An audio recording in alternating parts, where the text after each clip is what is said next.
Ulama legendaris yang disegani kawan maupun lawan. Pengantar penerbit. Ketika saya masih duduk di kelas 2 SMP di kota Solo, di tengah-tengah kami sibuk belajar, tiba-tiba sosok Buya Hamka muncul di kelas kami dihantar kepala sekolah dan para pengurus yayasan. Kami pun berhamburan untuk bersalaman dan berfoto bersama beliau. Kenangan ini dan sosok Buya Hamka sendiri sebagai ulama karismatik, tidak akan pernah sirna dari ingatan saya, dan hampir dapat dipastikan, banyak orang lain juga merasakan seperti yang saya rasakan. Sejak SD, saya sudah terkagum-kagum terhadap sosok Buya Hamka. Meski ketika itu belum pernah membaca bukunya, tetapi sebagaimana masyarakat Indonesia pada umumnya, saya mengenalnya lewat ceramah rutin beliau di TVRI, yang pada waktu itu merupakan satu-satunya stasiun televisi di tanah air. Saya masih ingat, nama acaranya Mimbar Agama Islam, dan disiarkan setiap malam Jumat. Dialek khas Minang dan suara lembutnya yang sudah agak parau serta penjelasannya yang sistematis, membuat ceramah beliau selalu menarik. Tak heran bila Hamka menjadi penceramah favorit keluarga kami dan banyak warga Indonesia pada umumnya. Buya Hamka memang tokoh yang sangat dihormati, baik oleh orang yang sejalan dengan pemikirannya maupun yang berlawanan. Meski pernah dipenjarakan oleh Bung Karno, misalnya, Buya Hamka jualah yang disebut dalam wasiat Bung Karno sebagai tokoh yang diminta mengimami sholat jenazah Bung Karno bila kelak meninggal. Dan permintaan itu pun dipenuhi oleh Hamka tanpa banyak bertanya. Bahkan, ketika mendengar Bung Karno meninggal, Hamka bersegera berangkat ke Wisma Yaso untuk bertakziah. Pertentangan beliau dengan Pramudia Anantatur lain lagi ceritanya. Menurut penyair Taufik Ismail yang dikutip di Republika Online, Hamka mengaku telah difitnah dan buku-bukunya pun dibakar oleh Lekra, Lembaga Kebudayaan PKI, di mana Pramudia adalah salah seorang tokohnya. Meski begitu, masih menurut Taufik, ternyata Hamka tidak mendendam dan memilih memaafkan Pramudia. Pramudia itu ikut-ikutan saja. Dia bukan komunis. Saya memaafkan Pram, ujar Taufik menirukan pernyataan Hamka. Taufik mengatakan, sebenarnya Hamka bisa saja membalas dendam kepada Pramudia, namun inilah contoh akhlak luar biasa dari seorang pemikir Islam, ujarnya. Pada era Orde Baru, sebagai Ketua Majelis Ulama Indonesia, Buya Hamka mengambil peran sebagai penasihat pemerintah. Beberapa kali, yang tercatat dalam buku ini, beliau melayangkan surat pribadi kepada Presiden Soeharto, juga kepada Pangkop Kamtib Laksamana Sudomo. Meski lebih dikenal sebagai ulama, Hamka juga diakui sebagai sastrawan. Karya-karyanya masih jadi pembicaraan sampai sekarang. Bahkan belum lama ini, karya beliau Tenggelamnya Kapal Van der Wijk diangkat ke layar lebar. Buku ini adalah memoir yang ditulis Rushdie, anak kedua Buya Hamka yang sering mendampingi beliau dalam berbagai peristiwa. Banyak hal baru dan pribadi yang ditemui dari sosok Hamka diungkap dalam buku ini, hingga memberikan gambaran lebih lengkap tentang sosok ulama legendaris yang sangat layak kita teladani. Jakarta, tanggal 13 Januari tahun 2017, Ahmad Najib. Ucapan terima kasih. Buku ini bukanlah sebuah biografi Buya Hamka yang syarat dengan data, tapi sekadar kenang-kenangan seorang anak terhadap ayahnya yang baru meninggal. Dalam suasana duka cita, dan diliputi oleh berbagai ingatan tatkala almarhum masih hidup dan berada di tengah-tengah keluarga, buku ini ditulis sekadar untuk menghalau yang belum kunjung berakhir dari seorang anak yang selalu menyertai dan mengurusi almarhum tatkala hidupnya. Oleh karena itu, subjektivitas pasti tidak bisa dihindarkan. Untuk itu, paling-paling penulis minta dimaklumi dan dimaafkan oleh pembacanya. Akan tetapi, semua peristiwa dan fakta-fakta yang penulis ungkapkan adalah benar-benar pengalaman yang terjadi dalam kehidupan almarhum, yang penulis saksikan atau dengar sendiri dari kesaksian istri dan anak-anak kandung almarhum yang lain. Bukan cerita rekayasa atau kebohongan-kebohongan. Tulisan ini disusun seperti yang terdapat dalam lembaran-lembaran berikut. Setiap selesai satu judul, penulis bacakan di hadapan saudara-saudara dan ibu kami. Merekalah yang menambah atau membesarkan peristiwa-peristiwa yang penulis ungkapkan, sesuai dengan ingatan mereka masing-masing. Oleh karena itu, kepada mereka semua, yaitu Ibu Siti Khadijah, Kakanda Zaki, adik-adikku Fahri, Azizah, Irfan, Aliyah, Fatiyah, Hilmi, Afif, dan Syakib, penulis mengakui bahwa berkat partisipasi merekalah buku ini bisa diselesaikan. Khusus kepada Kakanda Zaki, yang selama beberapa tahun terus membantu mengulang ketik karangan-karangan almarhum ayahanda, penulis ucapkan terima kasih yang amat besar, karena dialah yang menyimpan dokumen catatan dan pengalaman almarhum tatkala ditahan oleh rezim Soekarno, yang penulis suntingkan pada lampiran buku ini. Semoga kezaliman yang diderita oleh almarhum itu tak berulang lagi di masa-masa yang akan datang di negara tercinta ini. Patut pula penulis berterima kasih kepada 3 orang cucu almarhum, yaitu Yusran 19 tahun, Amalia 17 tahun, dan Rafiq 15 tahun, dengan daya kritis remaja yang masih SMA selalu mengingatkan penulis agar buku ini ditulis dengan gaya bahasa yang digemari oleh kalangan seumur mereka, remaja masa kini. Penulis pun tak lupa menyatakan terima kasih kepada saudaraku, Muhammad Saribi, yang karena menyaksikan kesibukan penulis, dengan sukarela membawa naskah ini ke rumahnya beberapa hari, untuk membantu mengoreksi, dan lain-lain yang sangat berguna untuk menutupi kekurangannya. Terima kasih pula kepada saudara Muklis, seorang aktivis Youth Islamic Study Club Al-Azhar yang mengetik naskah, dan memberikan saran-sarannya. Kemudian, terima kasih kepada mereka semua yang mendorong dan membantu penulis menyelesaikan pekerjaan ini. Tanpa mereka niscaya akan sulit bagi penulis yang selalu sibuk dengan pekerjaan sehari-hari untuk menyelesaikan tulisan ini. Apalagi ditambah desakan waktu persiapan menunaikan ibadah haji bersama istri, tanggal 26 September tahun 1981. Penulis berharap agar buku ini memberi manfaat bagi pembaca. Tapi di atas itu, bagi penulis, buku ini diharapkan bisa menjadi tanda bakti seorang anak yang tak pernah bisa membahagiakan kedua orang tuanya, tatkala mereka masih hidup. Mudah-mudahan Allah Subhanahu wa Ta'ala menerimanya sebagai amal dan doa. Ya Allah, ampunilah kedua orang tuaku. Jakarta, tanggal 16 September tahun 1981 Hijriah, Rusdi Hamka.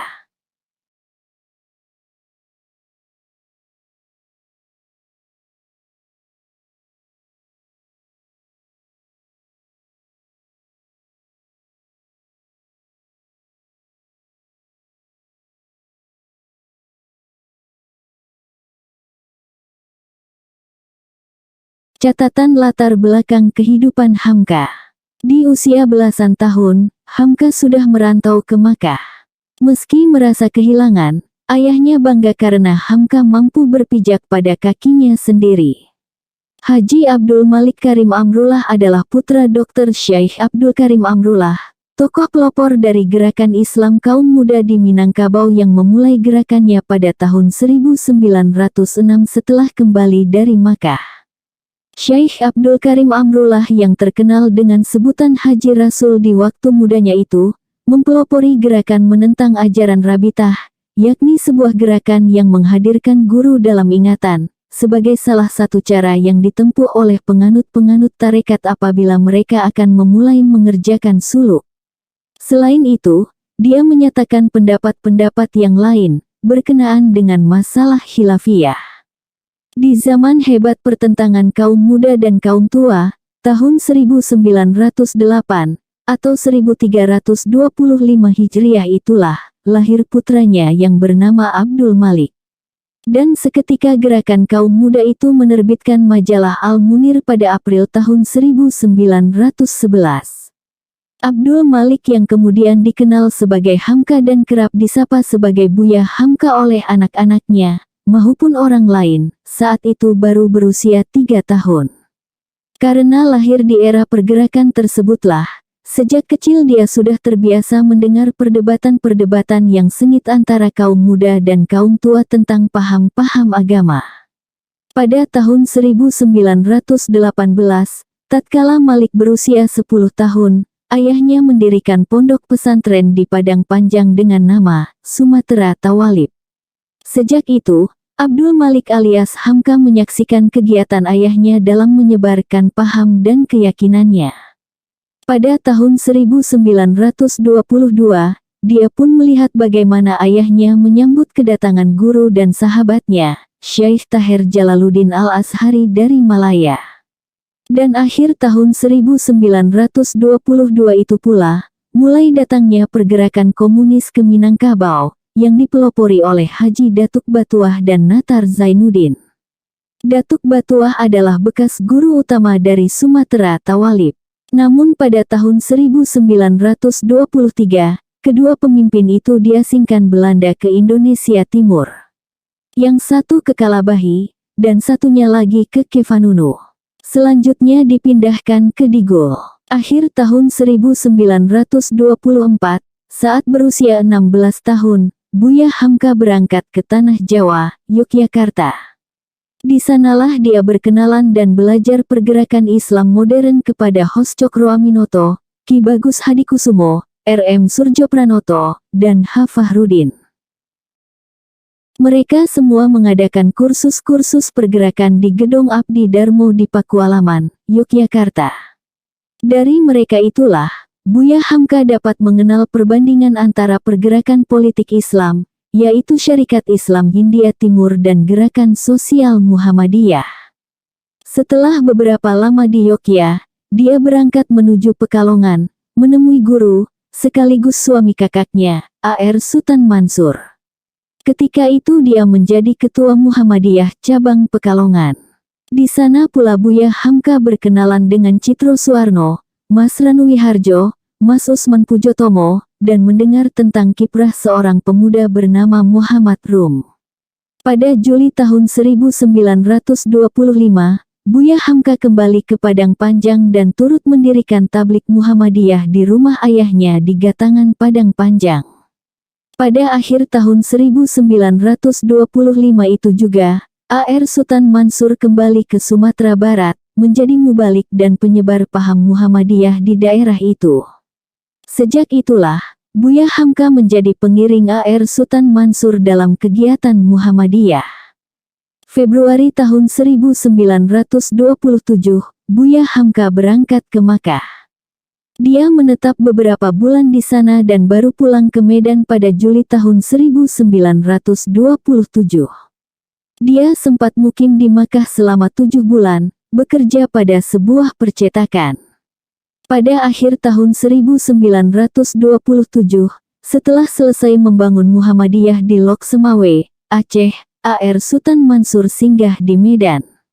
Tujuannya untuk membawa Buya Hamka yang saat itu menjadi guru agama di sebuah perkebunan, pulang ke kampung.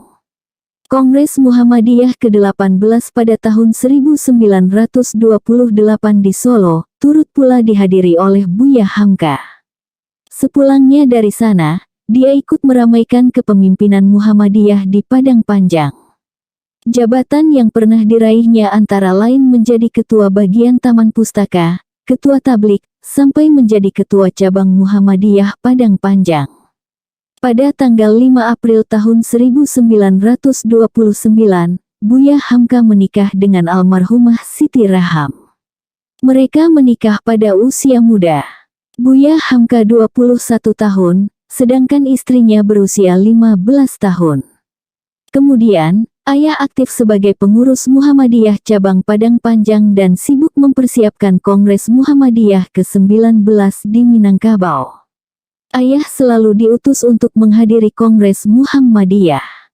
Seperti tahun 1930, ayah diutus oleh Cabang Muhammadiyah Padang Panjang mendirikan Muhammadiyah di Bengkalis. Dari sana, ayah langsung menghadiri Kongres Muhammadiyah ke-20 di Yogyakarta. Sementara pada akhir tahun 1931, ayah diutus oleh pengurus besar Muhammadiyah Yogyakarta ke Makassar untuk menjadi mubalik Muhammadiyah. Di sana dia memiliki tugas khusus untuk menggerakkan semangat menyambut Kongres Muhammadiyah ke-21 pada Mei tahun 1932. Dan pada tahun 1933, menghadiri Kongres Muhammadiyah di Semarang. Pada tahun 1934, ayah kembali ke Padang Panjang dan turut bersama ayahnya, Haji Rasul, gurunya A.R. Sultan Mansur, dan wakil PB Haji Mukhtar, menghadiri konferensi daerah di Sibolga. Sejak itu pula, ayah menjadi anggota tetap Majelis Konsul Muhammadiyah Sumatera Tengah, sampai dia pindah ke Medan. Pada tanggal 22 Januari tahun 1936, ayah pindah ke Medan. Di sana dia memimpin majalah pedoman masyarakat dan terlibat dalam gerakan Muhammadiyah Sumatera Timur. Kongres seperempat abad di Betawi turut dihadirinya sebagai utusan dari Medan. Dan sejak H. Muhammad Said, Konsul Muhammadiyah Sumatera Timur meninggal dunia, ayahlah yang terpilih jadi pemimpin Muhammadiyah Sumatera Timur sampai Jepang masuk ke Indonesia di tahun 1942. Ayah menjabat sampai Desember tahun 1945, lalu pindah ke Sumatera Barat. Jabatan Buya Hamka di Muhammadiyah seakan tak ada habisnya. Mulai Mei tahun 1946 dia dipilih oleh Konferensi Muhammadiyah Sumatera Barat menjadi Ketua Majelis Pemimpin Muhammadiyah Daerah Sumatera Barat, menggantikan kedudukan S.Y. Sultan Mangkuto yang diangkat menjadi Bupati RI di Solok.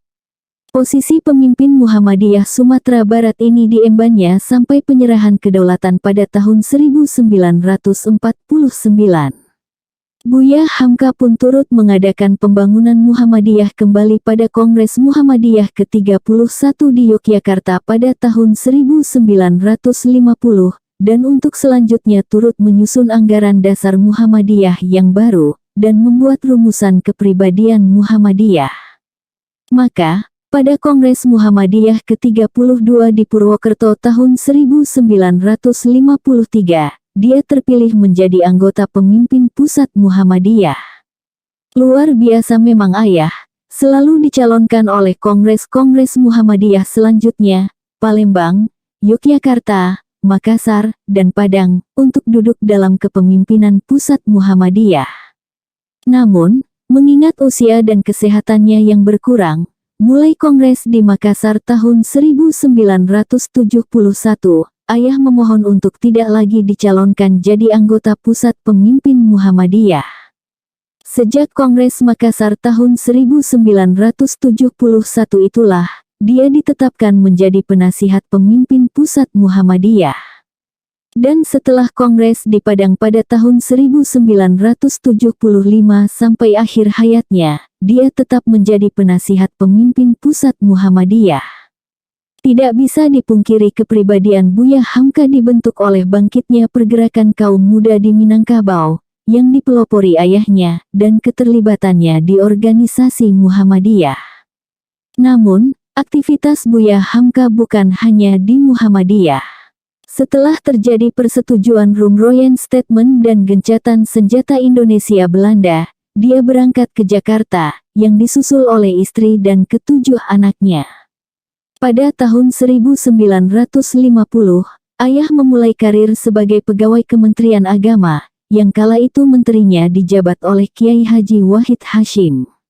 Ayah bekerja sebagai pegawai negeri golongan F, yang bertugas mengajar di beberapa perguruan tinggi Islam, seperti Perguruan Tinggi Agama Islam Negeri Yogyakarta, Universitas Islam Jakarta, Fakultas Hukum dan Falsafah Muhammadiyah di Padang Panjang, Universitas Muslim Indonesia Makassar, dan Universitas Islam Sumatera Utara.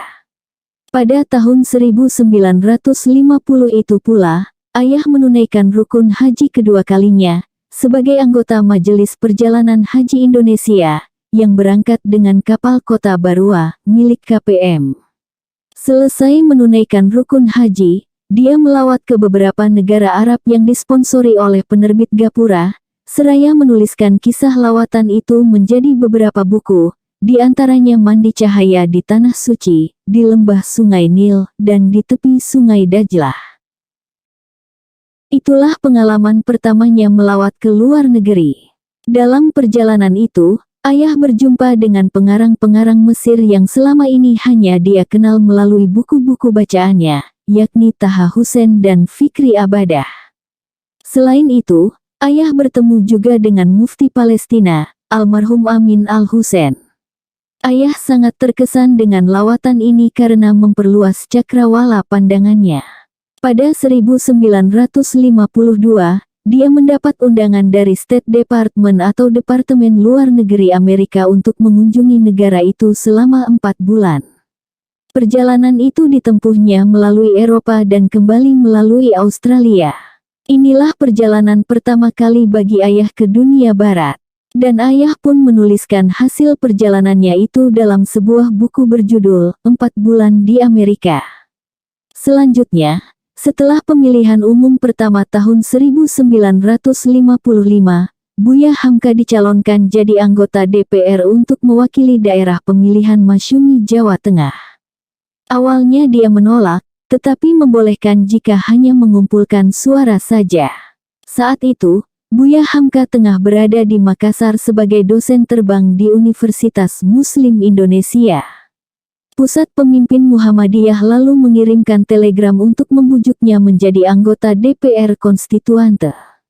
Telegram itu ditandatangani oleh Ketua Umum Muhammadiyah dan gurunya sendiri, A.R. Sultan Mansur. Akhirnya, Buya Hamka luluh dan mau duduk sebagai anggota Konstituante, sebab Muhammadiyah waktu itu adalah anggota istimewa dari Masyumi. Pada awal tahun 1958, Buya Hamka turut sebagai anggota delegasi Indonesia menghadiri Simposium Islam di Lahore bersama almarhum Prof. Hasbi Asidiki dan K.H. Anwar Musadat. Setelah itu, dia meneruskan perjalanan ke Mesir. Dalam satu pertemuan dengan pemuka-pemuka Islam di Mesir, Buya Hamka membawakan pidato yang berjudul Pengaruh Muhammad Abduh di Indonesia. Dia menghuraikan tentang kebangkitan gerakan-gerakan Islam modern, seperti Sumatera Tawalib, Muhammadiyah, Al-Irsyad, dan Persis di Indonesia pada awal abad ke-20. Pidato itu dianggap sebagai promosi mendapatkan gelar Doktor Honoris Causa oleh Universitas Al-Azhar Kairo. Dalam ijazah tertera istilah Arabnya, Ustadz Fakriyah. Ayah pernah cerita kepada saya, suatu saat dari Mesir dia pergi umrah ke Makkah, bertepatan pada tanggal 17 Februari tahun 1958, yaitu hari lahirnya yang ke-50 tahun. Waktu itu, dia berdoa di bawah lindungan Ka'bah agar sisa umurnya bermanfaat untuk meneruskan cita-cita yang telah dirintis oleh ayahandanya melalui Sumatera Tawalib dan organisasi Muhammadiyah. Selagi berada di Tanah Suci itu, terjadilah pemberontakan pemerintah revolusioner Republik Indonesia. Ayah mendengar berita bahwa Pasaman dibom oleh tentara dari pusat. Peristiwa pemberontakan di Sumatera Barat itu menyebabkan dia mempersingkat lawatannya. Dalam sidang konstituante di Bandung, dia berpidato untuk menolak gagasan Presiden Soekarno yang hendak menerapkan demokrasi terpimpin. Setelah Dewan Konstituante dibubarkan pada Juli tahun 1959, dan dibubarkannya pula Partai Masyumi oleh Soekarno pada tahun 1960, Hamka memusatkan kegiatannya pada dakwah Islamiyah dan memimpin jemaah Masjid Agung Al-Azhar yang terletak di depan rumahnya. Selain itu, dia tetap duduk dalam Pusat Pemimpin Muhammadiyah atas pilihan muktamar. Pada Juli tahun 1959, Buya Hamka menerbitkan majalah tengah bulanan Panji Masyarakat bersama Kiai Haji Faki Usman, yang isinya menitik beratkan hal kebudayaan dan pengetahuan Islam. Panji Masyarakat lalu dihentikan oleh rezim Soekarno tanggal 17 Agustus tahun 1960, karena majalah itu memuat karangan Dr. Muhammad Hatta yang terkenal, Demokrasi Kita. Isinya tentang kritikan tajam Hatta terhadap konsep demokrasi terpimpin dan pelanggaran-pelanggaran konstitusi yang dilakukan oleh Soekarno. Pada tahun 1959 itu pula, Buya Hamka berhenti sebagai pegawai negeri, untuk mematuhi peraturan yang dikeluarkan rezim Soekarno yang melarang pegawai golongan F merangkap sebagai anggota salah satu partai, apalagi Partai Masyumi yang dibubarkan pada tahun 1960. Lalu pada tahun 1962, Buya Hamka menerbitkan majalah Gema Islam yang dipimpin oleh Letjen Sudirman dan Brigjen Muklas Rowi, sebagai pengganti majalah Panji Masyarakat, yang dihentikan oleh Soekarno. Namun pada tahun 1964, dia ditangkap dengan tuduhan melanggar Perpres anti-subversif. Kemudian dibebaskan setelah berakhirnya kekuasaan Orde Lama Soekarno pada tahun 1966. Pada tahun 1967, setelah tegaknya Orde Baru di bawah Presiden Soeharto, majalah Panji Masyarakat kembali diterbitkan, dan Buya Hamka ditunjuk menjadi pemimpin umumnya. Dia menjabat posisi itu sampai akhir hayatnya.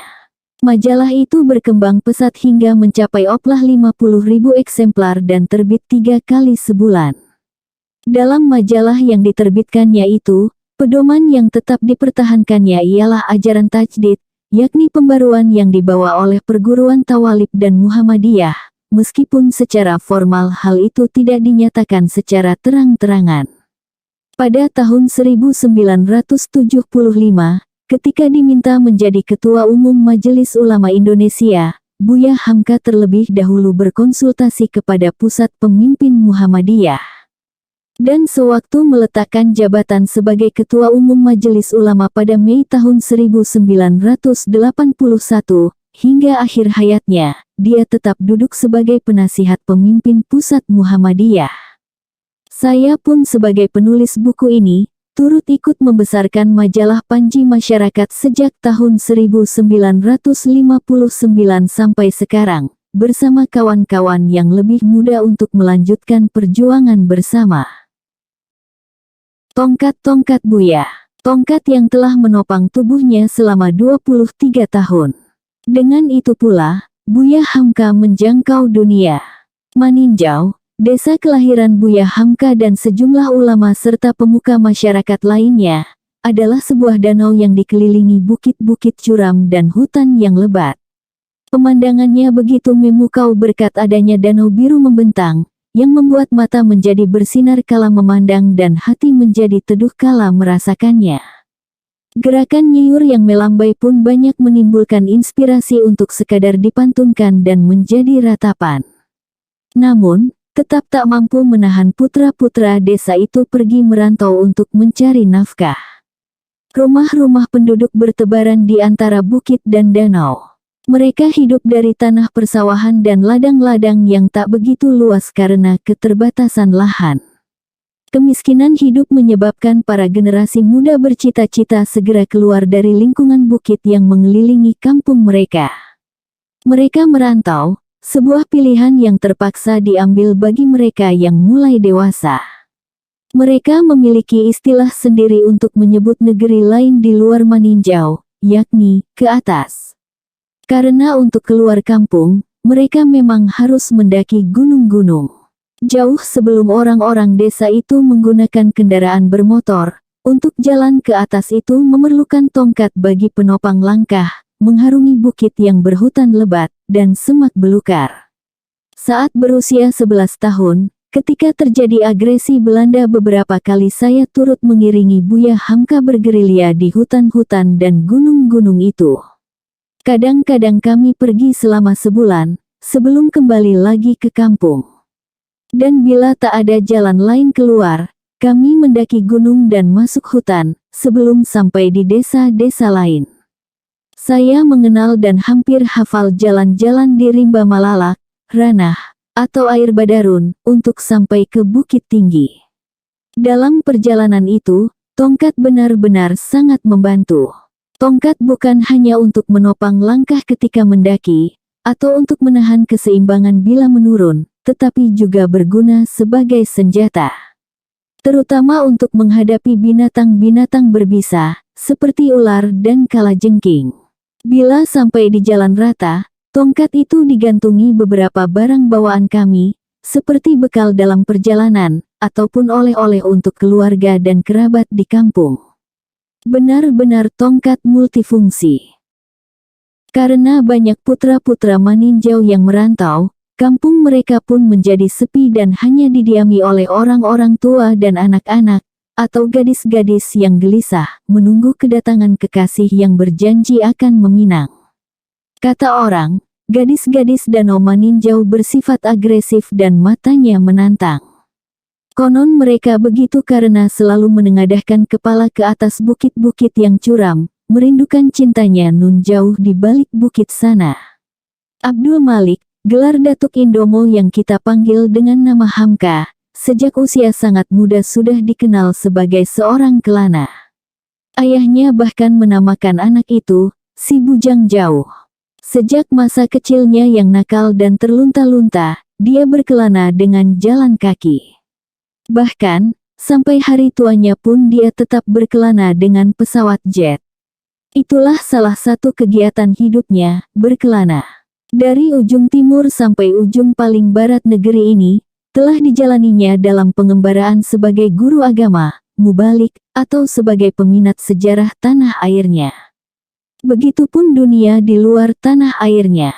Berbagai negara telah menarik minatnya untuk dijelajahi. Seolah dengan tongkatnya, orang tua itu hendak menjangkau dunia. Akan selalu terkenang sosok Hamka dengan langkah-langkah yang diiringi suara hentakan tongkatnya. Tongkat yang mengiringi hingga akhir usianya untuk menopang kakinya yang semakin berat dalam melangkah. Tongkat adalah salah satu hobi ayah sejak masih muda. Seperti orang lain punya hobi mengumpulkan perangko, begitu ayah berkata.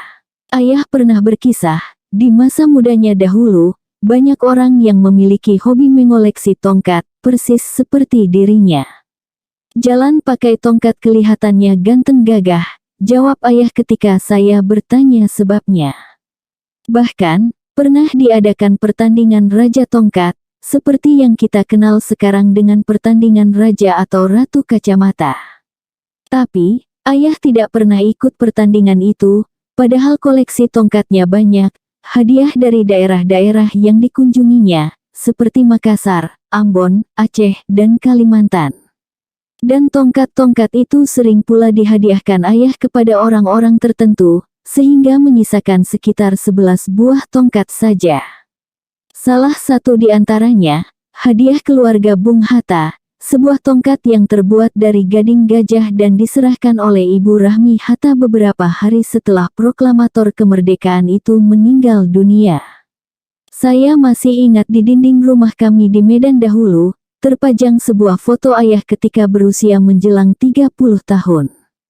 Dia tampak gagah, berkacamata, mengenakan jas tutup warna putih dan kain sarung, dengan sebuah tongkat tergantung di tangannya. Sayang, tatkala kami mengungsi saat terjadi revolusi, foto itu hilang entah kemana. Meskipun ayah terlihat menyukai koleksi tongkat-tongkatnya, entah mengapa ketika kami pertama kali pindah ke Jakarta di awal tahun 1950, ayah tidak menggunakan tongkat-tongkatnya itu. Saat ayah keluar rumah di pagi hari untuk berebutan naik oplet atau tram, dia tak membawa tongkatnya sama sekali. Padahal di rumah selalu tersimpan sekitar 2 atau 3 tongkat miliknya. Entahlah dari jenis kayu apa itu, hanya ayah yang mengerti. Begitu juga ketika ayah melawat ke Amerika tahun 1952, tak satu pun tongkat dibawanya. Suatu hari di tahun 1960, sepulangnya mengimami sholat maghrib di Masjid Agung Al-Azhar, ayah menuruni anak tangga dari lantai 2 masjid. Jumlah total anak tangga itu ada 46 buah. Malang baginya, kaki ayah tergelincir dan dia terjatuh. Seketika beberapa orang jemaah menggotongnya pulang dalam keadaan kesakitan. Ayah merintih-rintih menahan sakit di kakinya. Pilu sekali melihatnya. Tapi, beberapa orang tukang urut yang dipanggil tak berhasil menyembuhkannya. Bahkan, di sekitar tumitnya membengkak. Maka, kami bawa ayah ke rumah sakit dan dokter mengatakan ada tulang yang patah sekitar ruas tumitnya. Kaki ayah digips untuk beberapa lama. Dokter menjelaskan karena usia ayah yang tak muda lagi, tulang-tulangnya menjadi mudah patah bila terjadi kecelakaan semacam itu. Sejak itulah jalannya tak begitu leluasa lagi, terlatih-tatih. Mulai saat itu pula, tongkat kembali setia menemaninya dan setiap berpidato di hadapan umum, ayah minta disediakan kursi. Almarhum Isa Ansari ketika melihat kaki ayah masih digips berkata, "Biasanya kaki yang sudah patah itu semakin kuat, karena itu saya harap Kakanda melangkah terus," ujarnya dengan dialek meninjau. Ayah menjawab seraya berkelakar, "Awaklah jangkang kuat Jojanyo," artinya, "Kita sudah hampir mati." Kuat juga katanya, yang menimbulkan gelak tawa di antara mereka. Sementara almarhum Presiden Soekarno pernah meminta ayah tak memakai tongkat, kelihatan lebih tua, katanya. Meskipun caranya melangkah tak seleluasa dahulu, aktivitas berdakwah ayah semakin bertambah. Panggilan ke daerah-daerah tak pernah surut. Bahkan, sejak keluar dari tahanan tahun 1966, pengembaraannya semakin padat dan semakin jauh pula. Dia bisa ke Malaysia hampir setiap tahun, kadang-kadang lebih. Negara-negara Timur Tengah, Afrika, dan Eropa pun dikunjunginya berkali-kali. Walaupun terkadang dia ditemani oleh salah seorang anak laki-laki atau istrinya, tetapi tongkat tak pernah lepas dari tangannya. Menuruni tangga-tangga pesawat, memasuki sejumlah auditorium konferensi internasional, dan istana raja-raja atau presiden, tongkat selalu ada dalam cengkeraman tangannya. Dengan berpegang pada tongkat itu pula, pada tanggal 17 September tahun 1975, Buya Hamka yang saat itu menjabat sebagai Ketua Majelis Ulama Indonesia, menerangkan dasar-dasar toleransi agama kepada Presiden Soeharto di Istana Negara. Disaksikan oleh sekitar 30 orang pemimpin majelis itu, dia menafsirkan dan menerangkan salah satu surah Al-Quran, "Mudah-mudahan Allah menimbulkan kasih sayang antaramu dengan orang-orang yang kamu musuhi di antara mereka. Dan Allah adalah Maha Kuasa. Dan Allah Maha Pengampun lagi Maha Penyayang. Allah tiada melarang kamu untuk berbuat baik dan berlaku adil terhadap orang-orang yang tiada memerangimu karena agama dan tidak pula mengusir kamu dari negerimu. Sesungguhnya Allah menyukai orang-orang yang berlaku adil. Sesungguhnya Allah hanya melarang kamu menjadikan sebagai kawanmu orang-orang yang memerangi kamu karena agama, dan mengusir kamu dari negerimu dan membantu orang lain untuk mengusirmu. Dan siapa saja yang menjadikan mereka sebagai kawan, maka mereka itulah orang-orang yang zalim." Quran Surah Al-Mumtahanah ayat 7, 8, dan 9. Pidato ayah itu kemudian dijadikan pedoman majelis yang dipimpinnya, dalam hal toleransi agama. Pertemuan pertama Majelis Ulama dengan Presiden Soeharto yang terjadi bulan Ramadan itu, dinamakan oleh Kiai Haji Hasan Basri sebagai dialog Ramadan yang sangat penting. Adalah tongkat itu pula yang menjadi saksi tak bernyawa, tatkala ayah berdialog dengan Menteri P&K, Daud Yusuf tentang liburan puasa. Ketika menuruni tangga Departemen P&K, ayah berbicara dengan kawan-kawannya yang kecewa, karena sambutan Pak Menteri yang negatif terhadap Majelis Ulama. "Mudah-mudahan dia diampuni oleh Tuhan," komentar ayah kala itu. Pun saat berkali-kali ayah tawaf dan sa'i mengelilingi Ka'bah, atau berkeliling seorang diri di Masjid Cordova, atau Alhambra di Spanyol, tongkat tak pernah lepas dari tangannya. Dan ketika dia menunggu connecting flight di airport Karachi, Bangkok, Singapura, Beirut, dan lain-lain, ayah duduk di kursi dengan mata mengantuk, kepalanya terkulai di atas tongkat itu, tanpa seorang pun mengenalnya. "Poor old man," kata seorang pramugari di Singapura. "Buya sudah tua masih jalan juga," kata pegawai imigrasi di Pelabuhan Udara Halim Perdana Kusuma yang selalu melihatnya berangkat ke luar negeri. Namun saya pernah menitikkan air mata bangga dan haru, menyaksikan ayah berjalan dengan tongkatnya mengiringi arak-arakan alma mater Universiti Kebangsaan Malaysia yang megah di gedung Parlemen Malaysia pada tahun 1974. Di sana ayah mendapatkan gelar doktor honoris causa yang diberikan oleh konselor universiti itu sendiri, almarhum Tun Abdul Razak, yang juga Perdana Menteri Malaysia. Dia berjalan dengan tongkat di belakang Tun Abdul Razak, mendahului sarjana-sarjana universitas itu yang baru lulus. Dengan bertopang pada tongkat itu pula, ayah dipersilakan berdiri untuk dipakaikan toga kesarjanaan, di bawah sorot mata tamu-tamu terhormat dan cahaya terang spotlight televisi, serta kilatan lampu para tukang potret. Promotor Prof. Dr. Ghazali Nawawi membacakan alasan-alasan ilmiah terhadap gelar doktor dalam sambutan yang diberikannya. Sementara ayah menundukkan kepala sampai promotor menyelesaikan pidatonya. Kemudian, giliran Tun Abdul Razak, Presiden Universiti Malaysia itu membacakan pidato penuh pujian, dengan menyebut promovendus Prof. Dr. Hamka sebagai seorang pujangga yang menjadi kebanggaan semua rumpun Melayu. Hamka bukan hanya milik bangsa Indonesia, tapi juga kebanggaan bangsa-bangsa Asia Tenggara, ujar Tun Razak. Kemudian protokol mempersilahkan ayah membacakan pidatonya. Dia duduk di atas kursi dengan memakai toga. Mereka tahu kalau ayah tak bisa berdiri kala berpidato. Sebelum duduk, tongkat itu ditaruhnya di tangan kursi, lalu dia membacakan pidatonya dengan tenang dan memikat hadirin. Ketika kembali menuju tempat duduknya di deretan sejumlah guru besar yang kelihatan berwajah sangar, ayah tak lupa lebih dahulu mengambil tongkatnya. Namun, ada pula kenang-kenangan lucu dengan tongkat itu. Suatu hari sekitar tahun 1977 atau tahun 1978, seorang wanita muda datang dengan menggendong anak ke rumah ayah. Namanya Farida. Begitu diterima oleh ayah dan ibu, wanita itu menangis dan menceritakan nasibnya. Dia orang Betawi asli, tepatnya dari Tanah Abang. Suaminya orang Batak yang sewaktu menikah bersedia masuk Islam.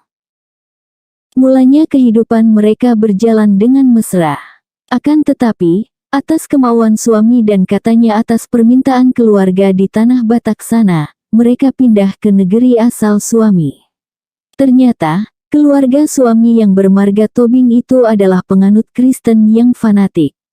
Setibanya di kampung, si Tobing murtad kembali ke agama asalnya.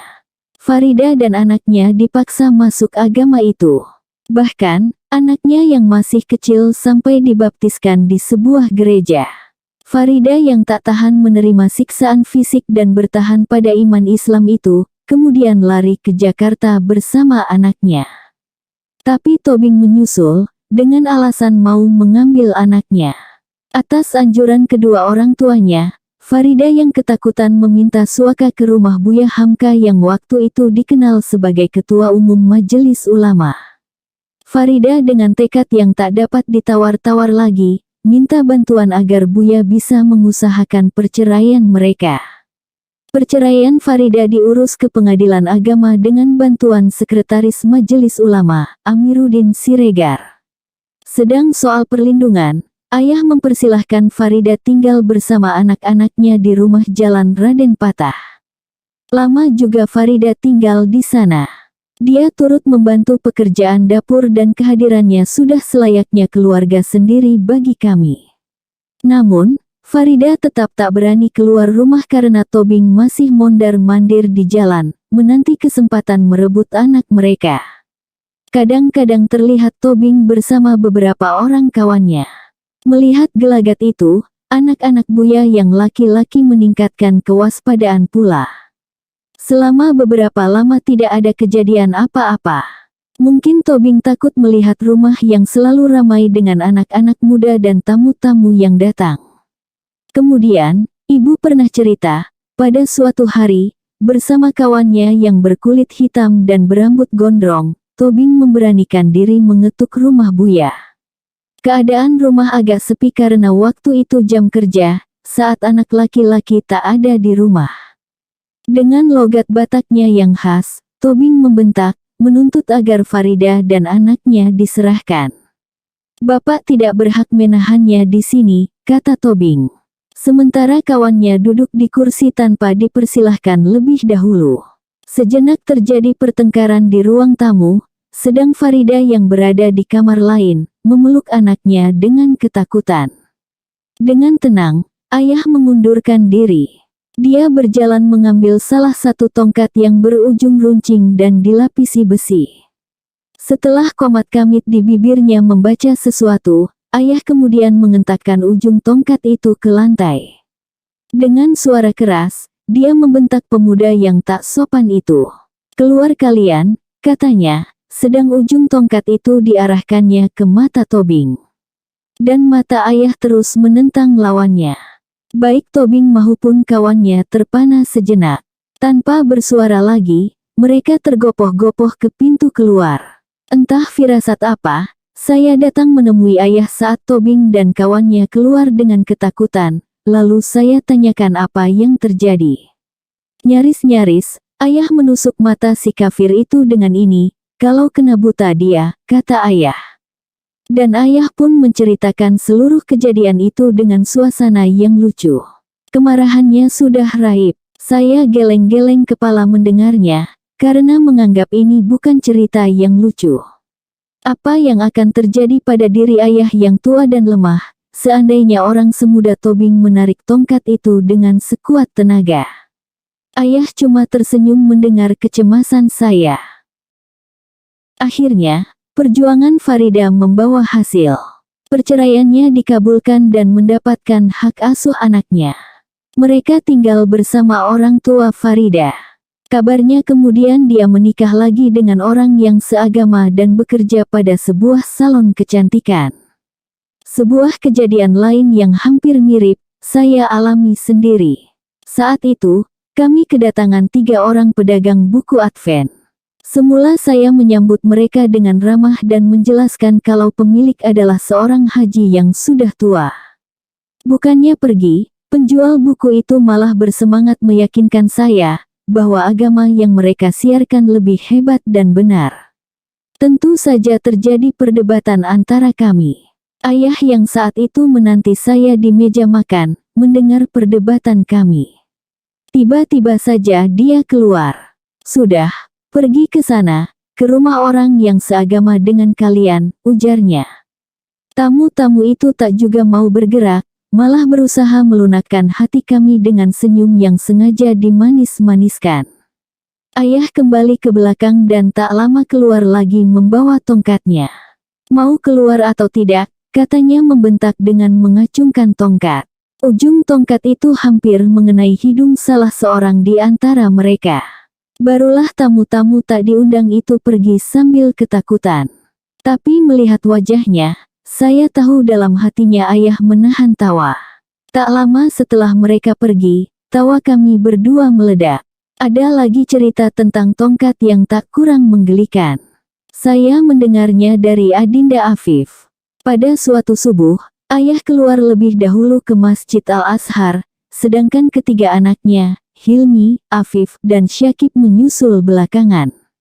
Begitu anak-anak keluar, terdengar bunyi gedebak-gedebuk di bawah pohon nangka. Ketika ditengok ke atas, terlihat ada yang memanjat pohon. Sementara di bawah pohon, terdapat beberapa buah nangka berserakan.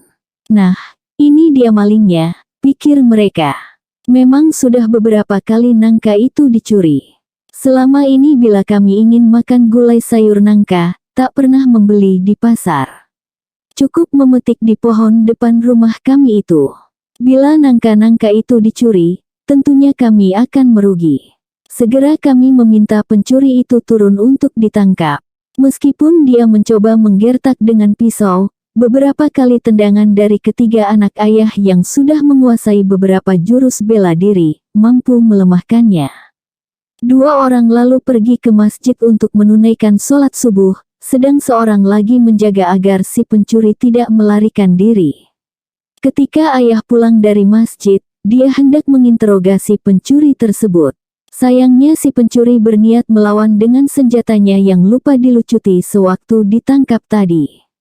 Melihat itu, ayah bukannya takut, malah dengan secepat kilat mencabut isi tongkatnya yang berbentuk sebilah pisau panjang. "Berani lawan saya," ujarnya garang. Dan, dengan cepat pula salah seorang anak ayah memegang tangan pencuri itu. Tapi anehnya, si pencuri malah menyerahkan pisaunya, lalu minta maaf. "Maaf Pak Kaji, ampun Pak Kaji," katanya dengan logat tegal. Semua yang ada di sana ikut tertawa. Dan, ayah pun menyuruh kami menanyai orang itu. Ayah melarang kami menyakitinya, bahkan meminta kami memberinya makan apabila dia lapar. "Agiahlah makan, nyolitak tuh," artinya berilah makan, dia lapar tuh. Dengan nikmat, orang itu merasakan lezatnya makan pagi berlauk rendang dan minum segelas kopi. Kemudian, kami memintanya pergi. Tapi sebelum pergi, sekali lagi dia meminta maaf kepada ayah. Tanpa disangka, esok harinya dia datang lagi, mohon diberi pekerjaan apa saja. Dia menyesal karena sudah melakukan kesalahan di rumah Pak Kaji yang baik budi. Karena kami tak bisa memberikan pekerjaan, ayah memberinya uang dan memintanya pergi. Masih ada kisah lain perihal tongkat ayah. Saya mendengarnya dari Ibu Siti Khadijah. Peristiwanya terjadi tahun 1974 di Makkah, di sekitar perkampungan Samiyah, tak jauh dari Masjidil Haram. Adalah seorang wanita jemaah haji Indonesia yang tinggal di rumah seorang syaikh. Dia berlari ke arah ayah yang tinggal tak jauh dari rumah syaikh itu, sambil mengadu. "Buya, Buya, tolong," seru wanita itu tampak ketakutan. "Ada apa?" tanya ayah. Waktu itu ayah dan ibu sedang membaca Al-Quran di rumah syaikhnya. "Saya diganggu oleh beberapa orang laki-laki berkulit hitam," wanita itu berkata dengan wajah pucat. Ayah meletakkan Al-Quran yang sedang dibacanya, kemudian mengambil tongkatnya. Sejenak terjadi pertengkaran mulut.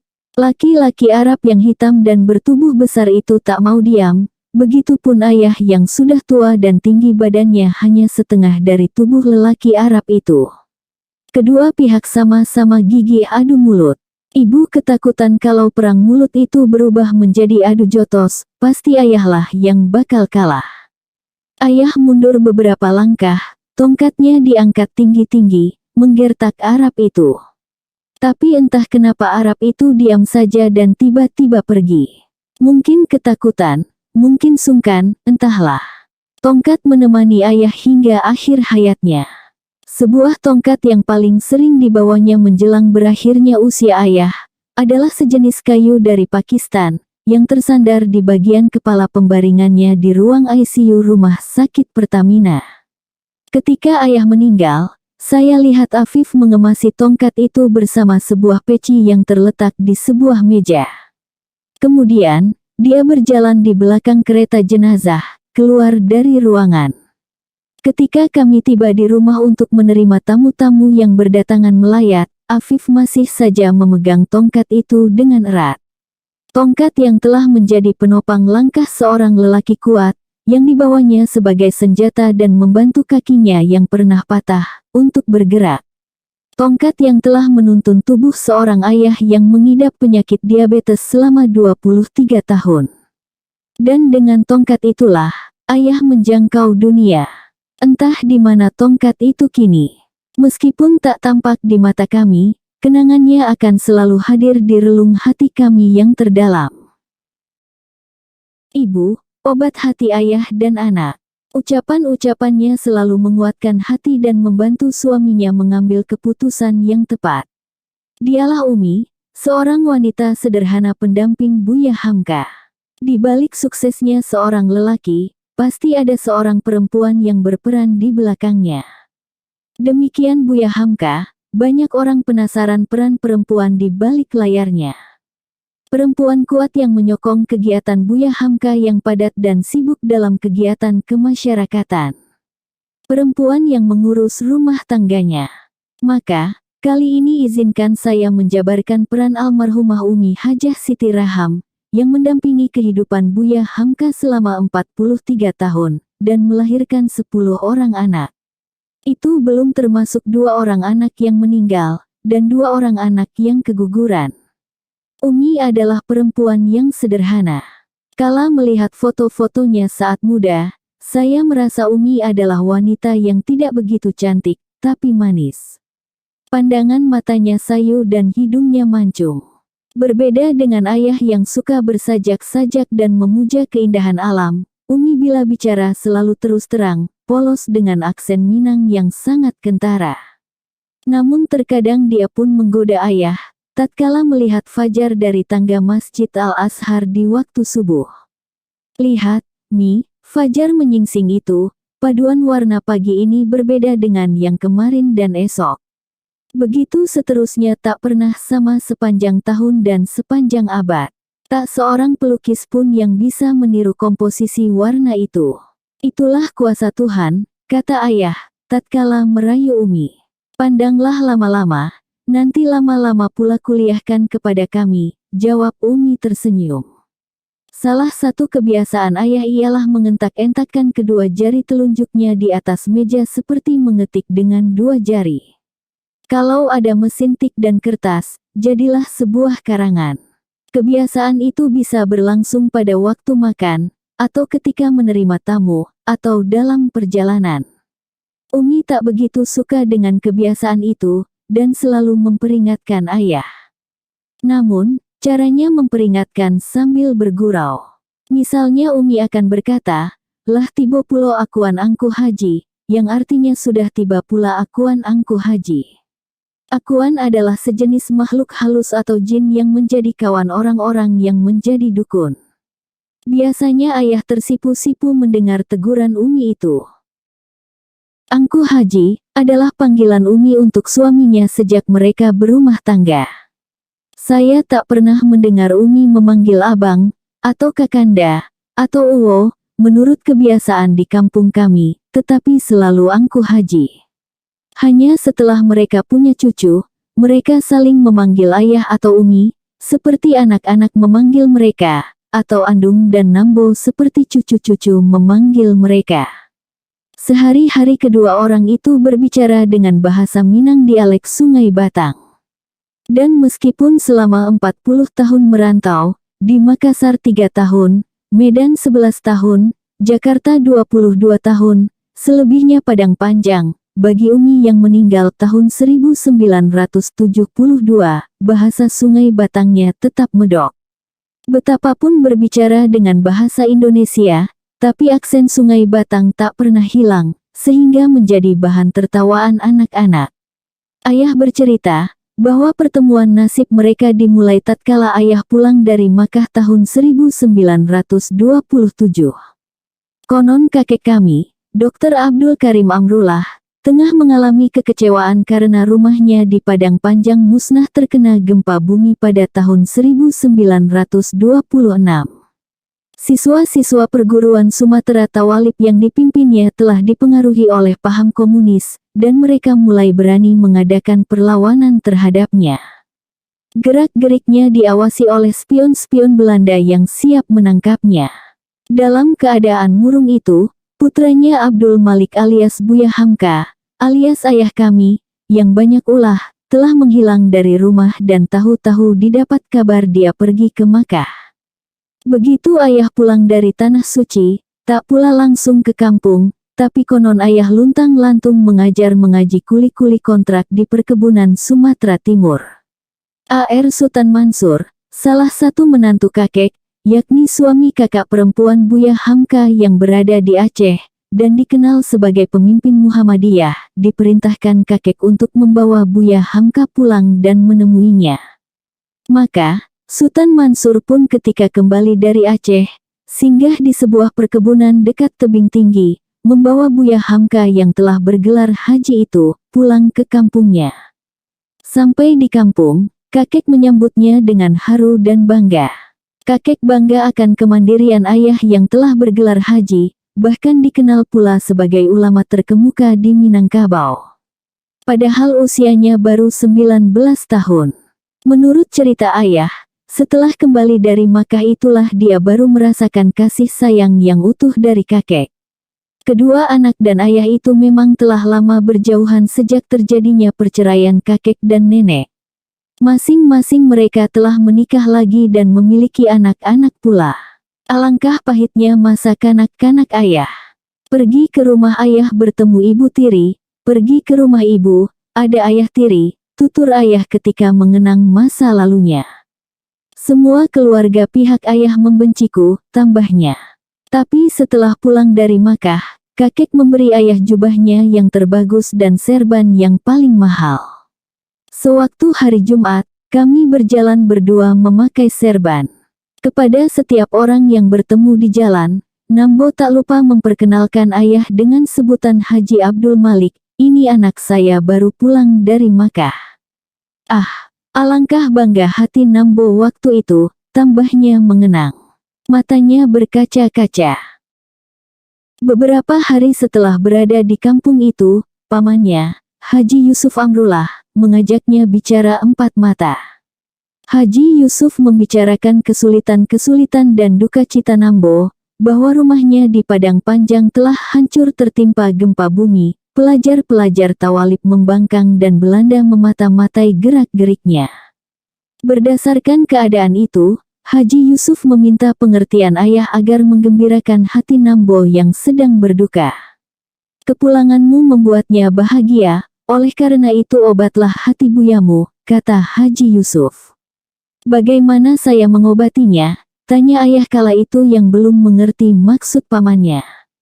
Engkau harus kawin. Buyamu gembira bila mempunyai menantu, jawab Haji Yusuf. Dia terus memberitahukan, bahwa ayah telah ditunangkan dengan seorang gadis di kampung Buah Pondok, anak Engku Rasul, gelar Endah Sutan, dan nama gadis itu Siti Raham. Singkat cerita setelah 2 tahun bertunangan, Haji Abdul Malik resmi mempersunting Siti Raham binti Endah Sutan. Tepatnya tanggal 5 April tahun 1929. Ayah dalam usia 21 tahun dan Umi berusia 15 tahun. Pernikahan yang amat dini bila terjadi di zaman modern ini. Kami hidup dalam suasana miskin. Sembahyang saja terpaksa bergantian karena di rumah hanya ada sehelai kain sarung. Tapi, Umi kalian memang seorang yang setia. Dia tak minta apa-apa di luar kemampuan ayah, ayah memuji. Bagi ayah, perkawinan itu mulanya hanya untuk mengobati hati Nambo dan menjalin kembali hubungan yang renggang antara dia dan ayahnya.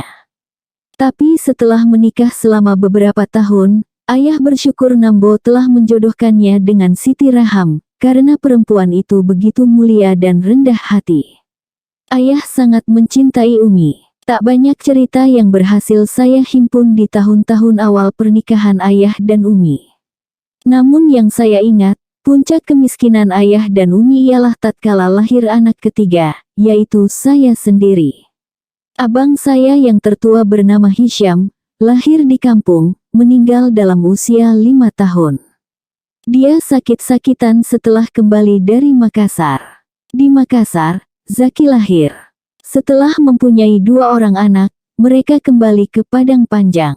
Di sanalah saya lahir pada 1935, di sebuah kamar asrama sekolah Kuliatul Mubalain.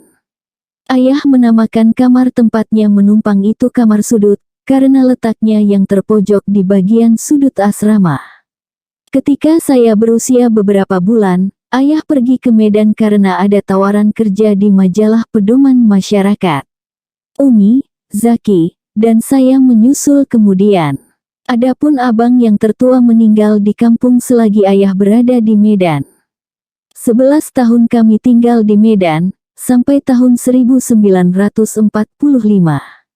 Dan dalam rentang waktu itu lahirlah Fahri, Azizah, Irfan, dan Aliyah. Selama revolusi kami berada lagi di Padang Panjang dan lahirlah Fatiyah. Waktu itulah, saya menyaksikan kesulitan hidup ayah dan Umi.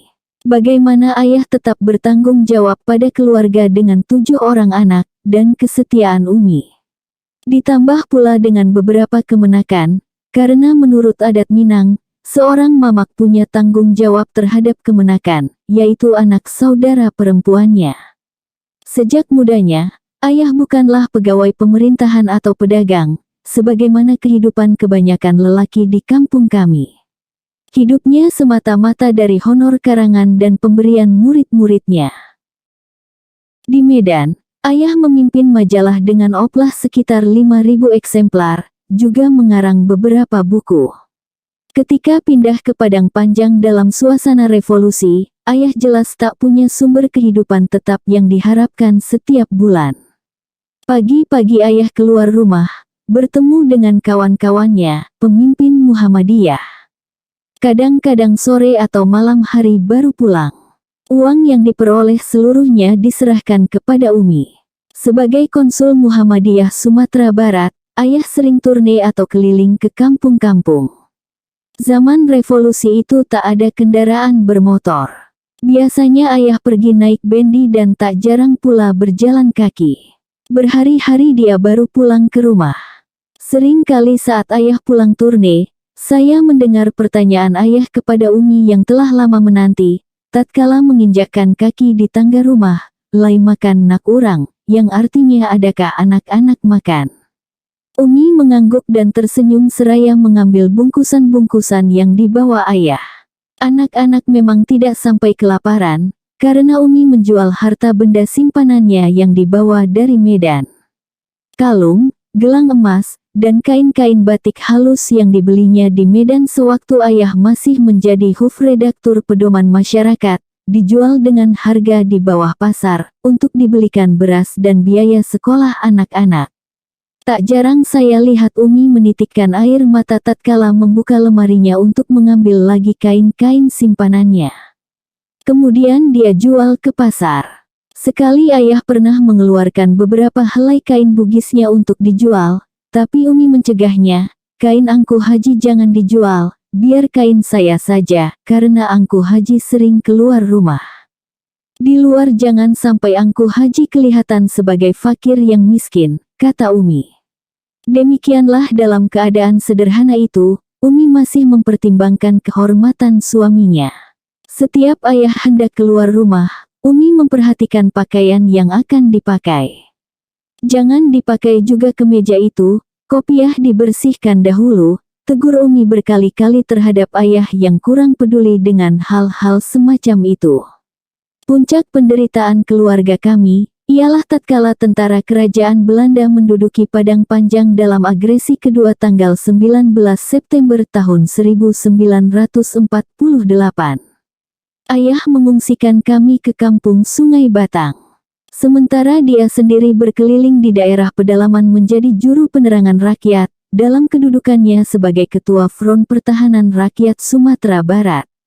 Berbulan-bulan ayah tidak pulang, Umi dan anak-anak yang menanti tak tahu di rimba mana dia berada. Tinggal di kampung yang diblokade Belanda, benar-benar merupakan pengalaman yang berat bagi Umi, yang belum pandai bertani seperti orang kampung lainnya. Para tetangga dan keluarga tak bisa membantu. Bahkan kami melihat beberapa keluarga terdekat mati kelaparan. Barang-barang yang akan dijual tak pula ada. Siapa pula yang mau membeli? Demikianlah seperti orang-orang lain, kami makan ubi atau kalau ada, beras dimasak menjadi bubur. Waktu itulah Aliyah, saudara keenam kami, nyaris menemui ajalnya. Ketika itu, dia makan ubi setelah beberapa saat makan nasi yang telah lama tak mengisi perutnya.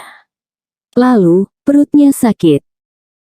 Syukurlah dia tertolong berkat pengobatan seorang dukun. Masa kritisnya tak berlangsung lama. Pada Januari tahun 1950, kami pindah ke Jakarta, setelah pengakuan kedaulatan. Di Jakarta, kami menyewa rumah di Gang Toa Hong 2, daerah Sawah Besar. Sebuah rumah milik sahabat ayah yang keturunan Arab. Tetangga sekitar kami adalah etnis Tionghoa dan para tukang becak. Lorong menuju rumah kami disebut Gang Buntu, karena rumah kami terletak pada ujungnya. Namun sebelum tiba di rumah itu, orang akan melewati kandang kambing peliharaan orang Arab. 5 tahun kami tinggal di situ. Meskipun kami tinggal di gang becek dan berbau kotoran kambing di sekitar sawah besar itu, kami semua bersyukur karena telah terlepas dari suasana kelaparan zaman revolusi. Pada tahun 1956, kami pindah ke Jalan Raden Patah Kebayoran Baru, sebuah rumah besar yang ayah peroleh dari hasil honor buku-bukunya. Ada beberapa ingatan saya tentang Umi yang berperan besar dalam menentukan karir hidup ayah, sampai mereka dipisahkan oleh maut, tanggal 1 Januari tahun 1972. Menurut cerita ayah, setelah penguasaan Jepang jatuh dan mengalami masa krisis di Medan, ayah sempat difitnah dengan keji dan dibenci banyak orang. Umi lalu mengambil keputusan untuk mengajak ayah meninggalkan kota itu. Kala itu, ayah kebingungan memikirkan nasibnya yang dijatuhkan dan dihina oleh kawan-kawannya. Umi lalu masuk ke kamar untuk menguatkannya. Tak ada gunanya angkuh haji termenung seperti ini berlarut-larut. Jangan dengarkan kata orang yang tengah marah. Sebelum kita jadi gila memikirkannya, mari kita bawa anak-anak, ajak Umi. Dan ayah tak dapat berbuat lain, dia menyerah. Besoknya Umi melelang barang-barangnya yang tak bisa dibawa ke kampung. Umi pula yang mengurus kendaraan untuk membawa kami ke Padang Panjang. Di saat lain sekitar tahun 1959, tatkala pemerintah Soekarno mengeluarkan peraturan pemerintah yang menyuruh ayah memilih antara jabatan pegawai negeri golongan F atau anggota partai, Umilah yang menentukan pilihan terakhir. Sejak tahun 1950, ayah sudah menjadi pegawai tinggi Kementerian Agama golongan F, dan menjadi anggota konstituante fraksi Partai Masyumi pula. Pidato ayah di sidang konstituante yang keras dan berani menentang konsepsi Presiden Soekarno, telah membuat heboh koran-koran lawan dan kawan. Apa pilihan kita, Mi? Tanya ayah, minta pertimbangan Umi untuk menentukan pilihan. Demi Tuhan, saya tak melihat tanda-tanda kecemasan sedikit pun pada wajah Umi, yang pasti akan kehilangan sekian ribu rupiah gaji, serta beras beberapa liter, yang selama beberapa tahun kami tunggu setiap bulan. Dengan tenang dia menjawab, kita kan tak pernah menjadi orang kaya dengan kedudukan ayah sebagai pegawai itu, jawabnya. Lalu dengan senyum khasnya, Umi melanjutkan, jadi hamka sajalah. Ayah menitikkan air mata menatap wajah Umi yang seolah tak pernah menyadari bahwa ucapan-ucapannya telah menguatkan hatinya selama ini. Ayah sebagai seorang pejuang memerlukan keputusan yang pasti. Umilah yang membantunya mengambil keputusan yang tepat selama ini. Namun malam harinya, Umi mengadakan briefing kepada anak-anaknya. Umi mengatakan bahwa keadaan ayah di hari-hari mendatang tidak begitu cerah, karenanya Umi berharap kami tidak minta yang tidak-tidak. Kalau perlu yang sudah sanggup bekerja, mulailah mencari pekerjaan. Demikianlah Zaki akhirnya mulai bekerja, sementara saya sambil kuliah di Fakultas Sastra, bekerja pada majalah Panji Masyarakat, yang diterbitkan ayah bersama almarhum Fakih Usman. Kehidupan sesudah berhentinya ayah jadi pegawai tidaklah membawa perubahan yang berarti. Bahkan mungkin sebaliknya, ayah menjadi lebih sibuk berdakwah. Diundang ke daerah-daerah mengadakan tablik dan seperti biasa kembali rajin menghasilkan karya tulis yang bermanfaat, terutama mengisi majalah Panji Masyarakat dengan rubriknya, Pandangan Hidup Muslim. Namun hanya dalam beberapa bulan, Panji Masyarakat terkena pemberedelan di tahun 1960. Dari segi keuangan, Panji Masyarakat tidak terlalu dapat mengasapi dapur rumah tangga kami. Tapi dari honor buku dan kegiatan-kegiatan bertablik, ayah amat terbantukan untuk menambah kebutuhan rumah tangganya. Dalam tahun-tahun itulah, saya menyaksikan betapa mulia hati Umi kami, seorang perempuan kampung yang tak pernah mengecap bangku sekolah tinggi. Dia amat teliti dalam menjaga kehormatan suaminya yang telah menjadi milik masyarakat. Kertas-kertas yang berserakan di meja atau buku-buku yang berantakan di kamar, selalu dijaga agar tak ada yang hilang. Anak-anak yang sudah gemar membaca, diperingatinya untuk merapikan kembali buku-buku ayah yang telah dibaca. Harus diletakkan di tempatnya semula. Suatu peraturan tak tertulis tapi kami taati dengan sungguh-sungguh karena takut pada Umi, ialah tak boleh membaca koran-koran atau majalah sebelum ayah sendiri membacanya. Tamu-tamu yang datang dilayani dengan baik. Sering kali ayah mengajak tamunya makan, terutama tamu-tamu dari daerah. Dalam hal ini, Umi dikenal sebagai juru masak kelas 1. Hormati tamu ayah kalian, katanya pada kami. Kalau kalian lihat penyambutan mereka di daerah-daerah, kalian akan tahu betapa mereka menghormati ayah seperti raja, kata Umi. Begitupun saudara-saudara dekat kami yang kebanyakan pedagang-pedagang kecil di Tanah Abang dan Pasar Rumput, bila datang ke rumah tak boleh pulang sebelum makan. Namun sayang sejak tahun 1956, sehabis melahirkan Syakib, adik kami yang bungsu, mulailah Umi mengidap sakit darah tinggi. Kata dokter, Umi terlalu banyak pikiran dan kerap mengalami ketegangan, juga kejutan-kejutan. Apalagi dia pernah mengalami keguguran 2 kali. Selain darah tinggi, Umi juga mengidap penyakit diabetes. Pada tahun 1963, PKI yang sedang jaya-jayanya menyerang ayah dengan tuduhan bahwa bukunya yang berjudul Tenggelamnya Kapal Van der Wijk sebagai plagiat. Tuduhan itu semakin hari semakin gencar, dengan bahasa yang kasar, seperti skandal sastra terbesar. Koran-koran resmi dan kantor berita pemerintah mengutip serangan PKI Lekra itu. 2 orang adik saya yang masih duduk di bangku SMP tak berani masuk sekolah karena diejek oleh teman-temannya. Surat kaleng dan telepon gelap pun datang ke rumah. Saya menyaksikan daya tahan Umi mulai merapuh, dan dia lebih sering pergi ke dokter, memeriksa tensi dan kadar gula darahnya yang tak pernah turun lagi.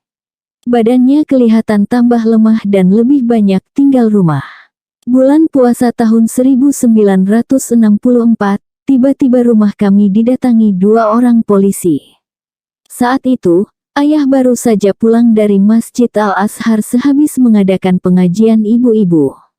Tatkala dia sedang beristirahat di kamar bersama Umi yang kurang sehat, kedua polisi berpakaian preman itu menyatakan ingin bertemu dengan Pak Hamka.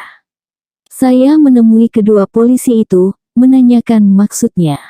Mereka menjawab perlu bertemu dan berbicara langsung dengan Pak Hamka. Setelah ayah keluar dan bersalaman, kedua polisi itu menyatakan maksudnya hendak mengadakan penggeledahan. Ayah terkejut mendengarnya, apalagi setelah diperlihatkan surat perintah penahanan, berdasarkan Undang-Undang Anti Subversif atau Penpres nomor 11 dan nomor 13 yang belum lama diundangkan. Jadi saya ditangkap? Tanya ayah dengan suara pelan karena takut didengar Umi yang tak boleh terkejut. Ya, jawab polisi itu. Mereka pun minta izin masuk ke rumah untuk memeriksa segala laci dan buku-buku yang ada di kamar tidur. Ada apa? Tanya Umi, yang belum mengetahui apa yang sedang terjadi. Saya lihat ayah merangkul bahu Umi. Kemudian dengan suara hati-hati berbisik, bahwa polisi itu bermaksud menahan. Tapi tak lama karena ayah yakin tak bersalah apa-apa. Selesai penggeledahan, ayah minta izin menunaikan sholat zuhur di kamar, sementara saya menyiapkan tas kecil berisi keperluan sehari-harinya, seperti pakaian dalam, sarung, handuk, dan sajadah. Kemana Bapak akan dibawa? Tanya Umi pada polisi itu. Raut mukanya cemas. Ibu berhubungan saja ke markas besar kepolisian, jawab mereka. Dengan sebuah mobil Morris, ayah pun dibawa ke markas kepolisian. Kami menghantarnya sampai di pintu.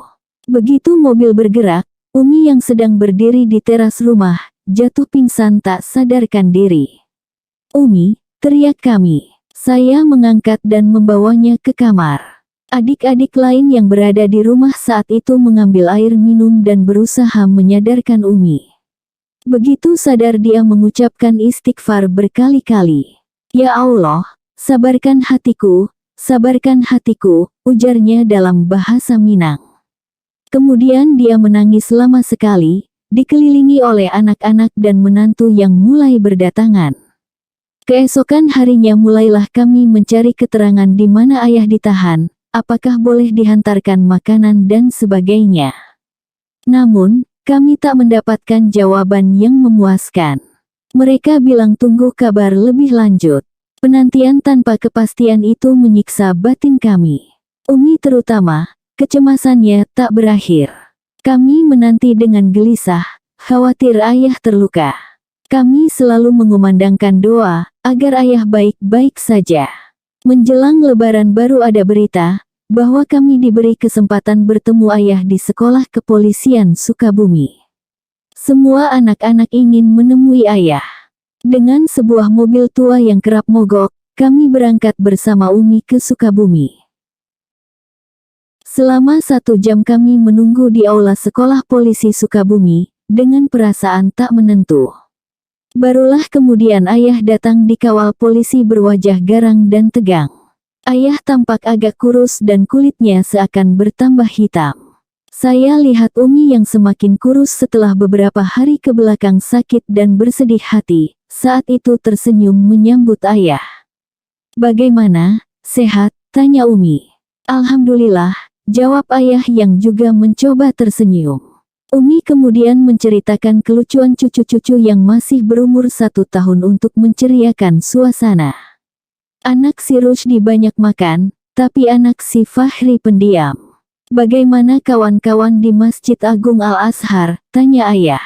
"Ramai, tarawih pun mulai ramai dibanding tahun lalu," jawab kami. Begitulah 1 jam lamanya kami berbincang-bincang dengan ayah, di bawah pengawasan polisi yang bertampang bengis. Mereka melarang kami menggunakan bahasa daerah agar percakapan kami dapat dimengerti. "Kenapa ayah tampak hitam?" tanya seorang di antara kami. "Oh, Bapak sekarang berjemur setiap pagi," jawab seorang polisi memotong. Kami semua diam, apalagi tatkala polisi itu melirik ke arah temannya, yang disambut dengan tatapan sinis. Setelah waktu besuk habis, kami pun bersalaman. Ketika saya menjabat tangan dan mencium pipinya, ayah berbisik kepada saya, "Polisi ini sama dengan Gestapo Nazi." Bisikan ayah itu tak terdengar oleh siapapun. Tapi, saya merasa salah seorang polisi itu curiga ayah mengatakan sesuatu pada saya, sebab dia mendekat. Saya langsung menjauh dengan perasaan dendam pada polisi itu. "Gestapo, apakah ayah disiksa?" Hati saya sangat gundah dibuatnya. Sepanjang jalan saya tak berani bicara apa-apa, dan memang kami semua lebih banyak berdiam diri.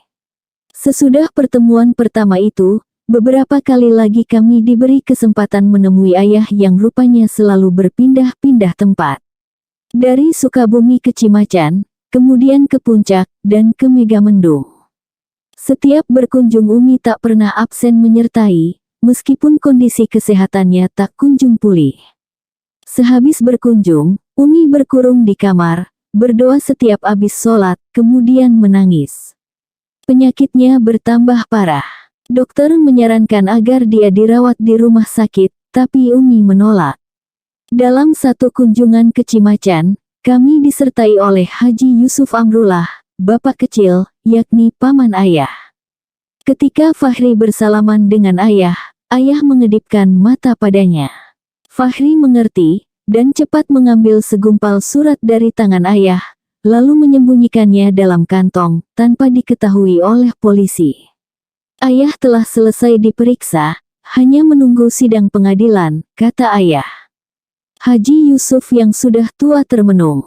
Dia tak berbicara dan tak kuasa membendung air mata. Kami semua heran dan belum mengerti apa kesalahan ayah. Kenapa dia diperiksa dan akan diadili. Kemudian kami pulang dan dalam perjalanan ke Jakarta, kami membaca surat yang diselipkan ayah kepada Fahri. Masya Allah, betapa terkejutnya kami. Ayah menceritakan bahwa tuduhan terhadap dirinya ialah mengepalai gerombolan yang bermaksud membunuh Soekarno, didanai oleh Tengku Abdul Rahman. Ayah memimpin rapat di Tangerang bersama kawan-kawannya, antara lain, Ghazali Sahlan, Dalali Umar, dan Kolonel Nasuhi. Yang mengerikan, ayah terpaksa membuat pengakuan palsu karena menghindari penyiksaan fisik. Selama sebulan ayah diperiksa oleh satu tim polisi dengan sorot lampu, dituding, dihina, dan diancam supaya mengakui tuduhan. Surat itu kami rahasiakan terhadap Umi, tapi kami, anak-anak yang telah dewasa amat sulit merahasiakannya kepada orang lain.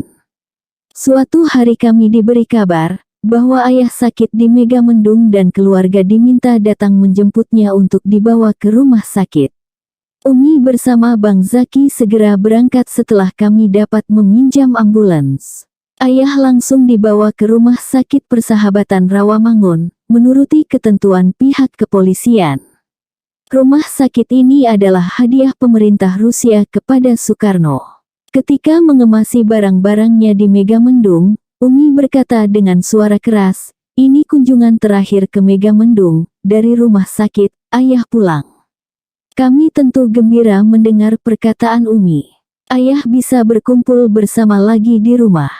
Tahun-tahun yang cerah. Ibu adalah obat hati anak-anakku, karena duka cita kami ditinggalkan Umi, begitu kata ayah, memuji istrinya. Kami pun memujinya sebagai ibu tercinta sejak kehadirannya bersama kami, sampai kelak Tuhan memisahkan. Setelah diperiksa di rumah sakit, ternyata penyakit ayah, wasir, yang kambuh lagi. Padahal dulu ayah pernah melakukan operasi pengangkatan wasir ini. Namun, karena selama di Megamendung dia banyak duduk menulis, mengerjakan tafsir Al-Azhar, penyakit itu rupanya kambuh lagi. Tuhan mengabulkan harapan Umi. Setelah mendapatkan perawatan di Rumah Sakit Persahabatan itu, dokter-dokter tidak memperkenankan ayah dipindahkan ke tempat lain, sampai akhirnya ayah dibebaskan setelah terjadinya peristiwa lobang buaya.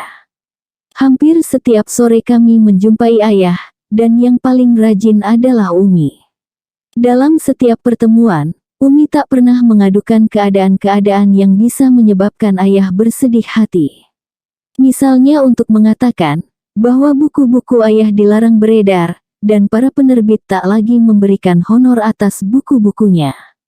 Umi melarang kami menceritakan bahwa kawan-kawan dan keluarga dekat tak pernah lagi mendatangi kami selama ayah ditahan. Akhirnya, tiba masa ayah dibebaskan. Rumah kami menjadi ramai kembali. Begitupun para penerbit, mengajukan pula perjanjian-perjanjian dan kontrak baru untuk mencetak ulang buku-buku ayah. Dari daerah-daerah mulai berdatangan undangan-undangan lagi. Ayah pulang ke Sumatera Barat memenuhi keinginan orang di kampung, diundang ke Sumatera Utara, Nusa Tenggara, Sulawesi, Kalimantan, dan sebagainya. Dalam lawatan-lawatan setelah keluar dari tahanan itu, ayah membawa pula Umi yang mulai pulih kesehatannya. Kembang-kembang di pekarangan rumah mulai semarak kembali setelah beberapa lama kurang terurus. Bergantian kami menghantar atau menjemput mereka ke Bandara Kemayoran, sewaktu memenuhi undangan dakwah di daerah.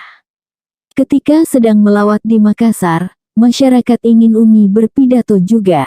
Umi yang sebelumnya tak pernah naik mimbar, hari itu memenuhi permintaan protokol yang mempersilahkan angkat bicara.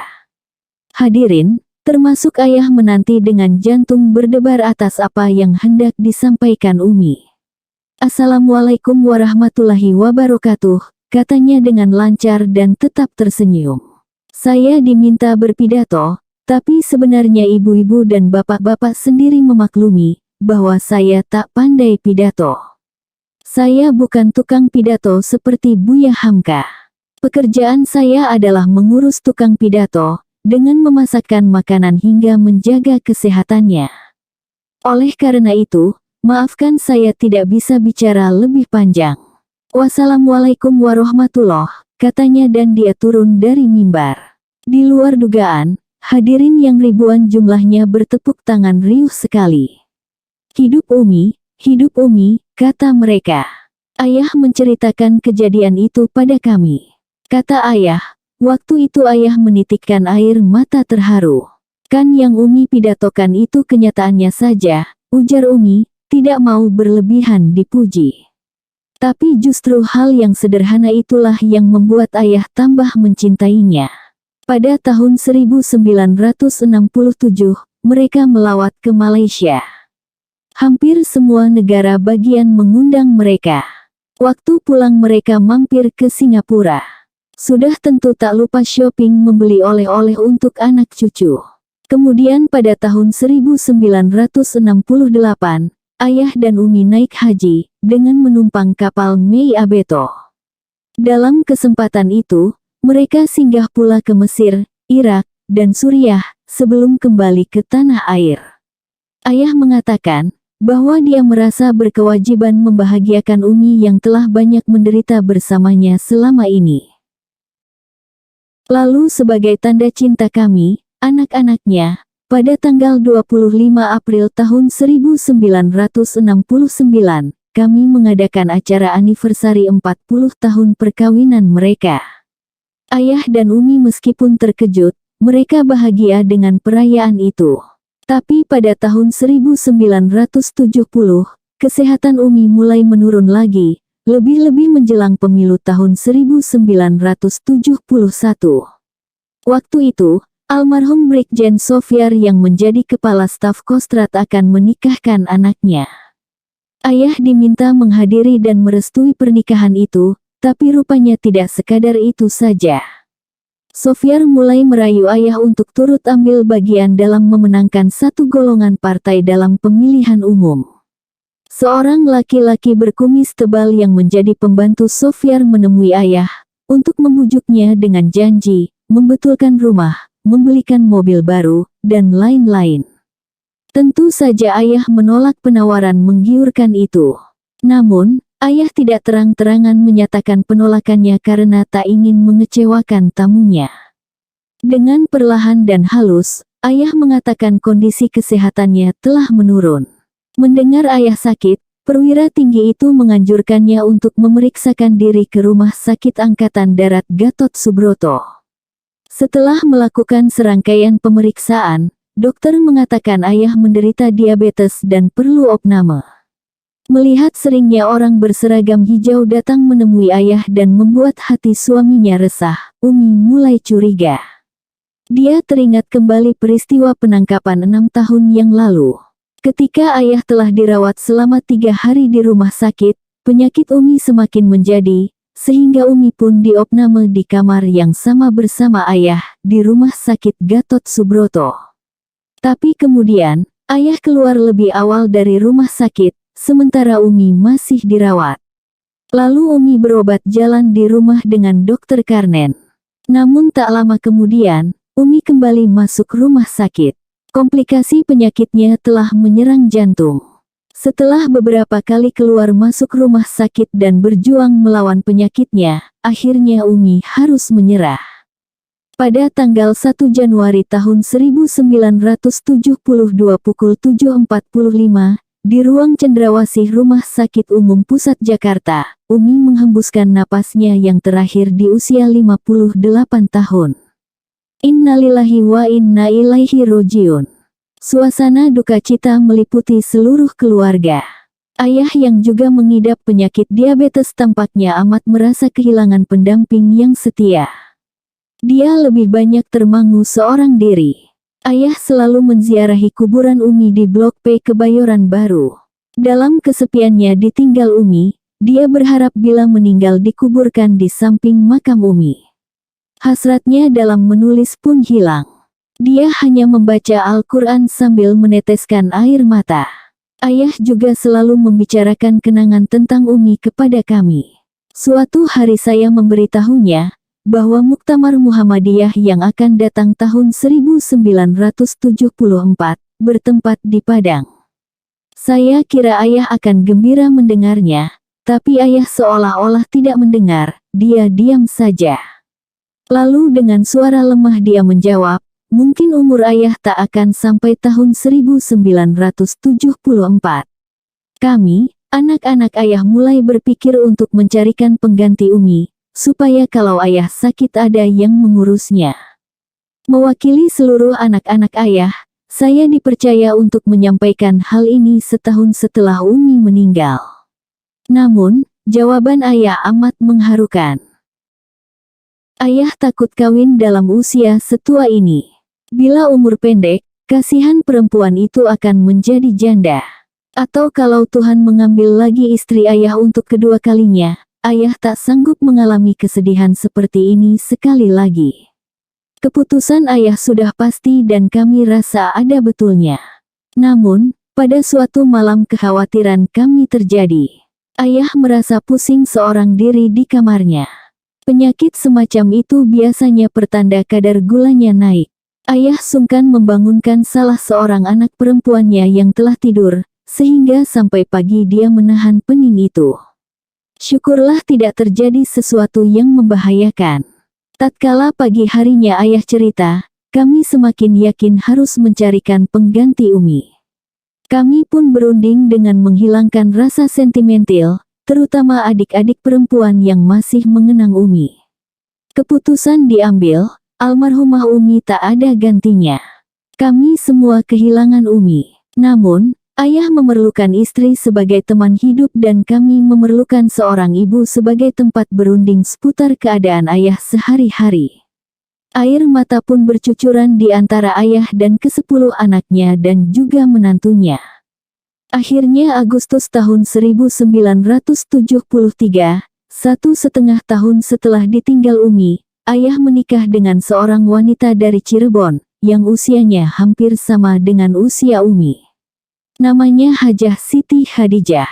Kami memanggilnya ibu dan kebiasaan orang Jawa Barat, ibu memanggil anak laki-lakinya sebagai Cecep, dan anak perempuannya sebagai Neneng. Hanya selang beberapa bulan, ibu telah mendapatkan simpati dari anak menantu, serta cucu-cucunya. Begitupun sanak famili orang Sungai Batang menerima kehadiran wanita Cirebon ini dengan penuh kasih sayang. Hal itu karena kami menyaksikan sendiri ketulusan hatinya mengurus ayah dan kasih sayangnya pada anak cucu. Dan, ayah pun memperlakukannya penuh kasih sayang, seperti perlakuannya terhadap almarhumah Umi dahulu. Kalau almarhumah Umi dulu dikatakan sebagai obat hati ayahku, karena aku mengawininya saat ayahku dalam duka cita. Maka, Ibu Khadijah ini adalah obat hati anak-anakku, karena duka cita kami ditinggalkan Umi, begitu kata ayah, memuji istrinya di depan kami. Kami pun memujinya sebagai ibu tercinta sejak kehadirannya bersama kami, sampai kelak Tuhan memisahkan. Sejak hari Jumat, tanggal 17 Juli tahun 1981, ibu duduk di samping ayah yang terbaring di rumah sakit. Dia tak mau diajak pulang, untuk kami gantikan menjaga ayah di rumah sakit itu, sampai Jumat berikutnya tanggal 24 Juli tatkala ayah menghembuskan napas terakhir. Sebelumnya pada hari Kamis pada pukul 7 pagi, ketika sedang menyuapi ayah makan, ayah memegang tangannya. Dan tiba-tiba saja tangan itu terasa melemah, badannya juga agak kaku. Ibu terkejut lalu memanggil suster. Saat itulah ayah tak sadarkan diri atau koma. Ibu tidak meratap, hanya air matanya menetes satu demi satu tatkala ayah sudah tiada. Kemudian badannya melemah dan kami bantu membaringkannya di sebuah tempat tidur di rumah sakit. Ketika dia telah sadar kembali, saya menghampirinya. Dia memegang tangan saya. Kemudian, saya katakan kepadanya meskipun ayah sudah tiada, dia tetap menjadi ibu kami. Lalu saya cium tangannya. Tangan yang telah merawat ayah kami selama 8 tahun sisa umurnya. Hati saya berbisik, kesetiaan ibu yang terbesar, ialah saat ayah meninggalkannya untuk selama-lamanya. Cep, ayahmu orang luar biasa. Selama 8 tahun ibu merawatnya, ibu tak pernah merasa kesulitan. Di saat dia tak ada lagi, ibu pun belum merasa kehilangan, cerita ibu sehari setelah ayah dikubur. Saya menundukkan kepala mendengar pengakuan yang jujur itu, hanya hati saya berkata, ibulah yang membuatnya luar biasa seperti katamu, tapi Tuhan telah memisahkan kalian untuk sementara. Ibu memejamkan mata kuat-kuat dan saya berkata, kita reda menerima ketentuan ilahi. Menurut ayah, bila kita bersikap begitu, kelak kita akan berkumpul lagi di alam abadi nan bahagia. Benar, Cep, ayahmu pernah melarang ibu meratap bila ditinggal oleh orang yang disayangi, katanya sambil menarik napas dalam sekali. Atas bantuan Gubernur DKI Cokropranolo, ayah dikuburkan di Tanah Kusir. Di tempat yang masih lapang itu, Bapak Gubernur menjanjikan bantuan untuk memindahkan makam Umi dari Blok P ke Tanah Kusir, ke sebelah kiri makam ayah, dan sebidang tanah lagi di sebelah kanan disediakan untuk ibu kelak. Kenangan akan Buya Hamka yang mengharukan. Makan siri ujung-ujungan, kurang kapur tambahi ludah, tanah deli untung-untungan, hidup syukur mati pun sudah. Apa yang dilihat dan dikenangnya, bisa dia pantunkan dengan indahnya.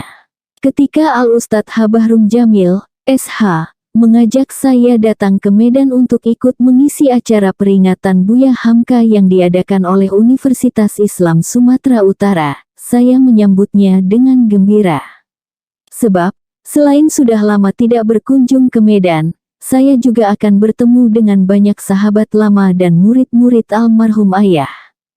Saya merasa berkewajiban menyampaikan permintaan maaf apabila almarhum ayah ada kesalahan kepada mereka, baik yang disengaja maupun yang tak disengaja. Di samping itu, saya pun mengucapkan terima kasih kepada pencetus ide diadakannya peringatan ini, karena telah memberikan kehormatan yang begitu tinggi terhadap almarhum, sebulan setelah kepergiannya.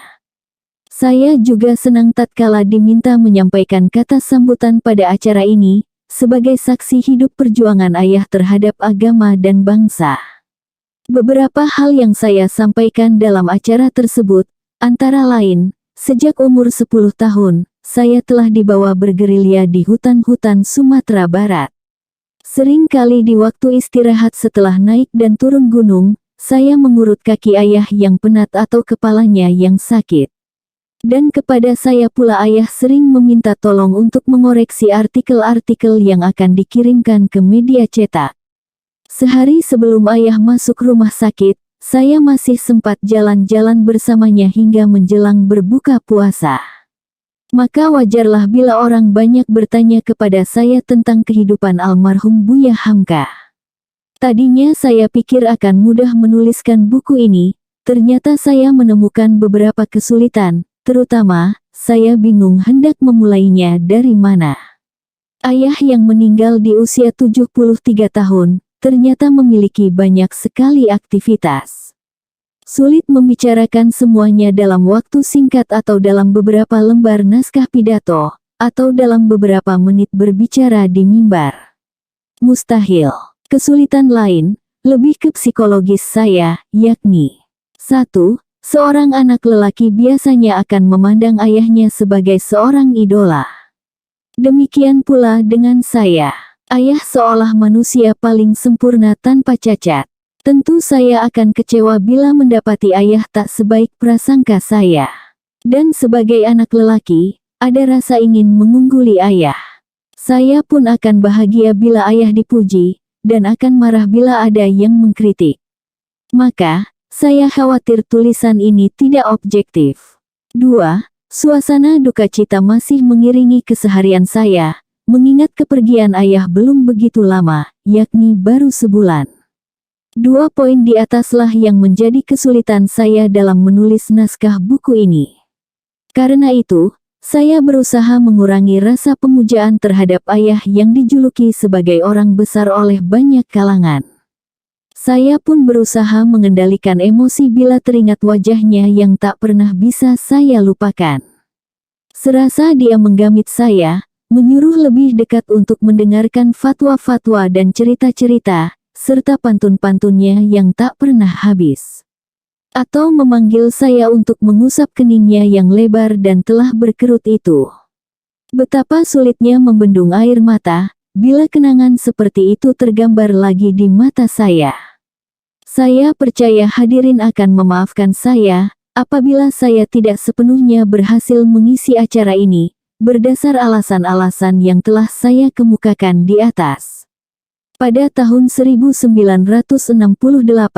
saya diajak oleh ayah ke Aceh untuk mendampinginya berjumpa Bapak Tengku Daud Berweh. Ayah ke sana dengan membawa pesan-pesan Presiden Soeharto.